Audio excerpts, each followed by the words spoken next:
Assalamualaikum anak-anak. Semoga hari ini kalian tetap sehat dan tetap semangat belajar.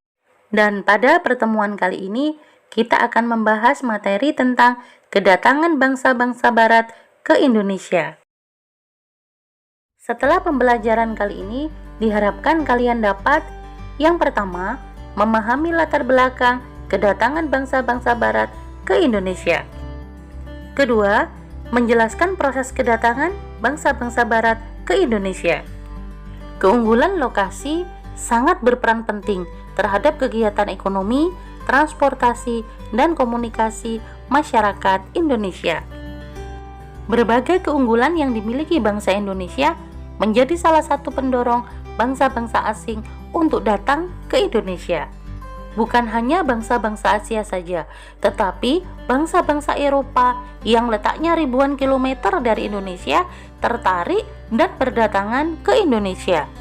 Ada beberapa faktor yang mendorong bangsa lain tertarik untuk datang ke Indonesia. Coba kalian perhatikan gambar berikut. Iya, gambar tersebut merupakan contoh hasil bumi Indonesia yang sangat dibutuhkan bangsa-bangsa barat, yaitu rempah-rempah. Bangsa barat sangat membutuhkan rempah-rempah dari Indonesia karena bangsa-bangsa Eropa memiliki perbedaan kondisi alam dengan Indonesia. Iklim dan musim di Indonesia sangat mendukung tumbuh dan berkembangnya tanaman. Sementara di Eropa dengan 4 musimnya kurang mendukung tumbuhnya tanaman rempah-rempah yang dibutuhkan bangsa Eropa. Berdasarkan kenyataan tersebut, kita dapat menyimpulkan bahwa bangsa-bangsa barat membutuhkan rempah-rempah, sementara persediaan di Eropa sangat terbatas. Rempah-rempah bagi bangsa-bangsa Eropa dapat digunakan untuk mengawetkan makanan, bumbu masakan, dan obat-obatan. Negara-negara tropis seperti Indonesia kaya akan rempah-rempah, sehingga bangsa-bangsa barat berusaha memperolehnya. Tujuan selanjutnya adalah motivasi 3G. Semboyan 3G, Gold, Glory, dan Gospel merupakan motivasi bangsa-bangsa barat melakukan penjajahan samudra. Lalu, apa yang dimaksud dengan Gold, Glory, dan Gospel? Gold artinya emas yang identik dengan kekayaan. Semboyan ini menggambarkan bahwa tujuan bangsa barat ke Indonesia adalah untuk mencari kekayaan. Glory maknanya adalah kejayaan bangsa. Tujuan bangsa barat ke Indonesia adalah untuk mencari kejayaan. Sedangkan gospel adalah keinginan bangsa barat untuk menyebarluaskan atau mengajarkan agama Nasrani, khususnya agama Kristen ke bangsa-bangsa di Asia, Afrika, dan Amerika Selatan. Selanjutnya yang ketiga, revolusi industri. Revolusi industri adalah pergantian atau perubahan secara menyeluruh dalam memproduksi barang. Dari sebelumnya menggunakan tenaga manusia dan hewan menjadi tenaga mesin. Penggunaan mesin dalam industri menjadikan produksi lebih efisien, ongkos produksi dapat ditekan, serta barang dapat diproduksi dalam jumlah besar dan cepat. Berkembangnya revolusi industri menyebabkan bangsa-bangsa barat memerlukan bahan baku yang lebih banyak. Mereka juga memerlukan daerah pemasaran untuk menjual hasil-hasil industrinya. Salah satu hasil revolusi industri adalah kegiatan transportasi.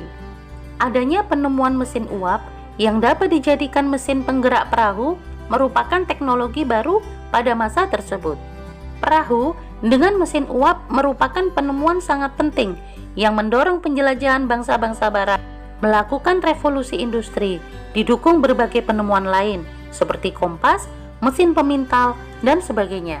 Selanjutnya, mari kita bahas kedatangan bangsa-bangsa barat ke Indonesia. Coba kalian perhatikan peta rute kedatangan bangsa barat ke Indonesia berikut ini. Selain Belanda, bangsa-bangsa barat yang datang ke Indonesia pada masa penjajahan adalah Portugis, Spanyol, dan Inggris. Kedatangan bangsa barat ke Indonesia yang pertama ada kedatangan bangsa Portugis di Maluku. Perjalanan bangsa Portugis mencari sumber rempah-rempah diawali dari kota Lisabon, Portugis. Pada tahun 1486, Bartholomeus Dias melakukan pelayaran pertama, menyusuri pantai barat Afrika. Ia bermaksud melakukan pelayaran ke India, namun gagal.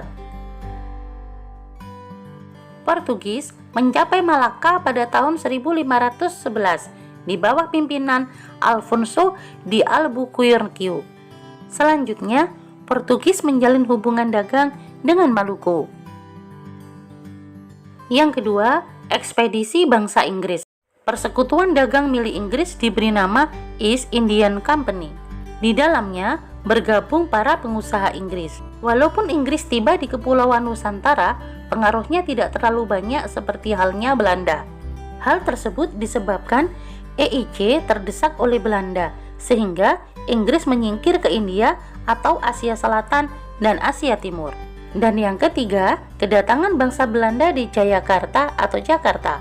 Seorang pelaut Belanda, Cornelis de Houtman, memimpin ekspedisi ke Indonesia. Pada tahun 1595, armada de Houtman mengarungi ujung selatan Afrika. Selanjutnya, terus menuju ke arah timur melewati Samudra Hindia. Dan pada tahun 1596, armada de Houtman tiba di pelabuhan Banten melalui Selat Sunda. Kedatangan Houtman di Indonesia kemudian disusul ekspedisi-ekspedisi lainnya. Dengan banyaknya pedagang Belanda di Indonesia, maka saat itu muncullah persaingan di antara mereka sendiri. Untuk mencegah persaingan yang tidak sehat, pada tahun 1602 didirikan VOC yang merupakan merger atau gabungan dari beberapa perusahaan dagang Belanda. Gubernur Jenderal pertama VOC adalah Peter Both. Ia mendirikan pusat perdagangan VOC di Ambon, Maluku. Namun kemudian pusat dagang dipindahkan ke Jayakarta atau Jakarta karena VOC memandang bahwa Jawa lebih strategis sebagai lalu lintas perdagangan. Selain itu, Belanda ingin menyingkirkan saingan mereka, yaitu Portugis di Malaka. Pangeran Jayawikarta sebagai penguasa bagian wilayah Banten memberikan izin kepada VOC untuk mendirikan kantor dagang di Jayakarta. Selain memberikan izin kepada VOC, Pangeran Jayawikarta juga memberikan izin pendirian kantor dagang kepada EIC. Kebijakan tersebut membuat Belanda merasa tidak menyukai Pangeran Jayakarta. Gubernur Jenderal VOC membujuk penguasa kerajaan Banten untuk memecat Pangeran Jayawikarta, sekaligus memohon agar izin kantor dagang Inggris EIC dicabut. Pada tanggal 31 Mei 1619, keinginan VOC dikabulkan oleh Raja Banten. Momentum inilah yang kemudian menjadi mata rantai kekuasaan VOC dan Belanda pada masa berikutnya. VOC menikmati keleluasaan dan kelonggaran yang diberikan oleh penguasa Banten. Jayakarta oleh VOC diubah namanya menjadi Batavia. VOC mendirikan benteng sebagai tempat pertahanan, pusat kantor dagang, dan pemerintahan. Pengaruh ekonomi VOC semakin kuat dengan dimilikinya hak monopoli perdagangan.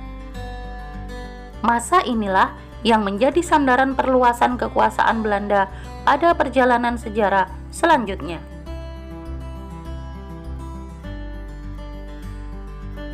Demikian pembahasan materi tentang kedatangan bangsa-bangsa Barat ke Indonesia. Semoga kita dapat mengambil hikmah dari perjalanan sejarah tersebut. Wassalamualaikum warahmatullahi wabarakatuh.